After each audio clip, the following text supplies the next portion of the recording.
नमस्कार बालमित्रांनो, लर्नेक्स मराठी या आपल्या प्लॅटफॉर्मवर तुमचं सर्वांचं स्वागत आहे.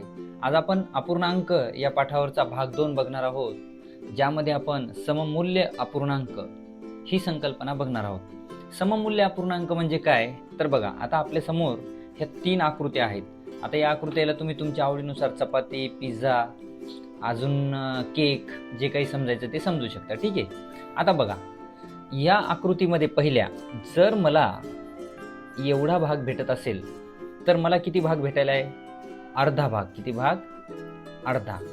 आणि त्याला मी कसं लिहिणार? त्याला मी लिहिणार 1/2. बघा, वर जो असतो त्याला म्हणतात अंश आणि खाली असेल त्याला म्हणतात छेद. इथं वाटलंच तर लिहून देतो. ठीक आहे, तुम्हाला समजण्यासाठी. अंश आणि हा आहे छेद. ठीक आहे. आता बघा, अर्धा भाग भेटला. पण जर याच ठिकाणी मी आता काय केलं, या केकचे असे 4 भाग केले. किती भाग केले? 4.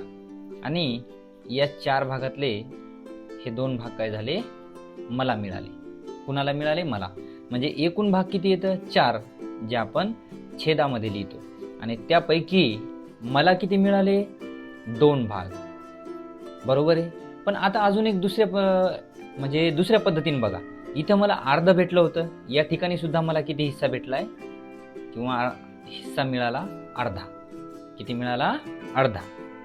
पण या ठिकाणी काय झालं? 1/2 च्या ऐवजी आलं 2/4. काय आलं? 2/4. आलं का लक्षात? आता या ठिकाणी परत बघा. आता याचे आपण काय करूयात? 8 भाग करूयात. किती भाग करूयात? 8 भाग. ठीक आहे. आता बघा, या 8 भागापैकी या बाजूची ही जी रेषा आहे बघा, हा 1 भाग, हा 2 भाग, हा 3 भाग आणि हा 4 भाग. एकूण 8 भागांपैकी मला मिळाले 4 भाग. किती मिळाले? 4. पण जर मी हिस्सा पाहिला तर अजूनही मला किती हिस्सा मिळालाय? तर मला हिस्सा मिळाला अर्धा. किती मिळाला? अर्धा. मग आता लक्षात घ्या, या 3ही आकृत्यांमध्ये मला हिस्सा किती मिळाला? तर अर्धा. म्हणजे मूल्य कसं आहे? समान. मूल्य कसं मिळालं मला? समान. अर्ध्यापेक्षा जास्त हिस्सा मला मिळाला नाही. पण तेच लिहिताना आपण कसं लिहिलं? 1/2, 2/4 आणि 4/8. माफ करा, या ठिकाणी इंग्रजी अंक लिहिले गेलेत, तर ते तुम्ही समजून घ्या. आलं लक्षात? आता खाली सुद्धा 2 तशाच समान आकृत्या दिलेल्या आहेत बघा. ह्या आकृत्यामध्ये पहा, 1, 2, 3, 4, 5. किती आहेत? 5. आता बघा, आता पहा, मला किती हिस्सा मिळाला? तर आपण या ठिकाणी लिहू, मला हिस्सा मिळाला. एकूण किती आहेत? 1, 2, 3, 4, 5. 5 पैकी मला किती मिळाले? 2 मिळाले. किती मिळाले? 2. पण आता यालाच थोडंसं अजून बदललं बघा.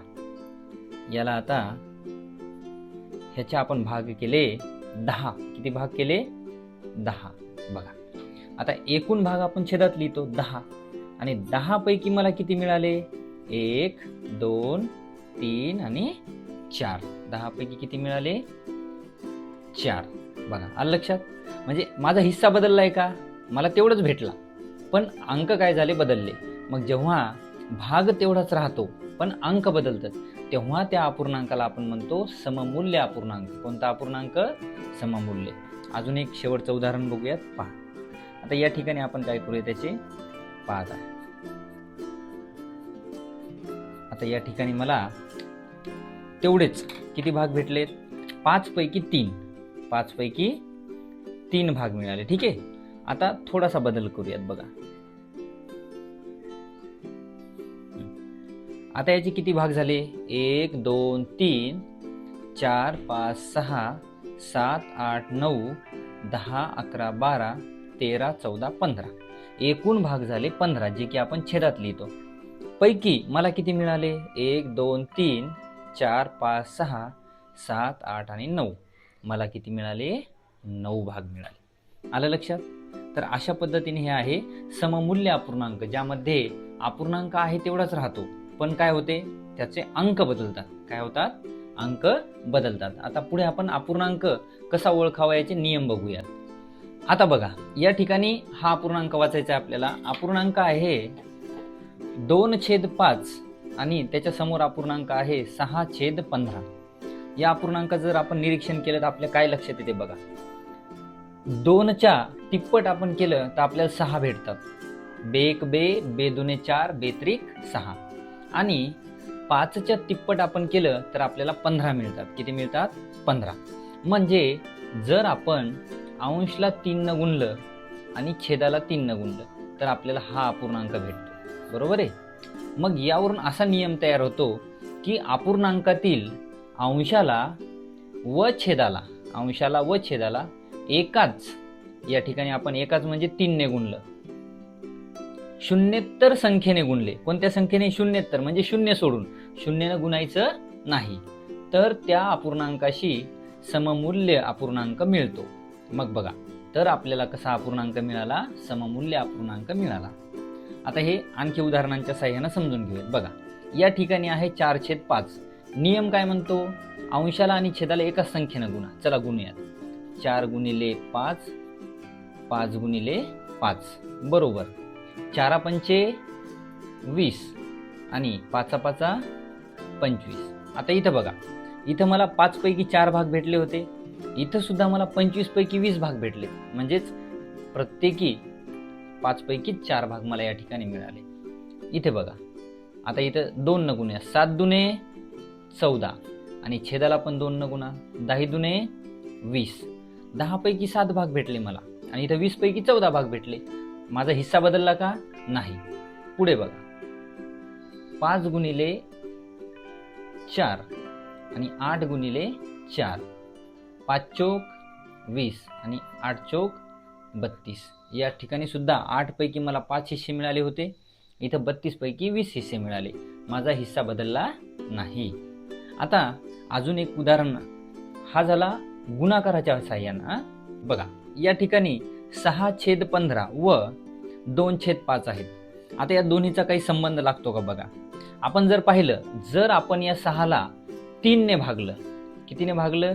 3 ने, तर भागाकार येतो 2. आणि जर 15ला सुद्धा 3 ने भागलं तर भागाकार येतो 5. आलं लक्षात?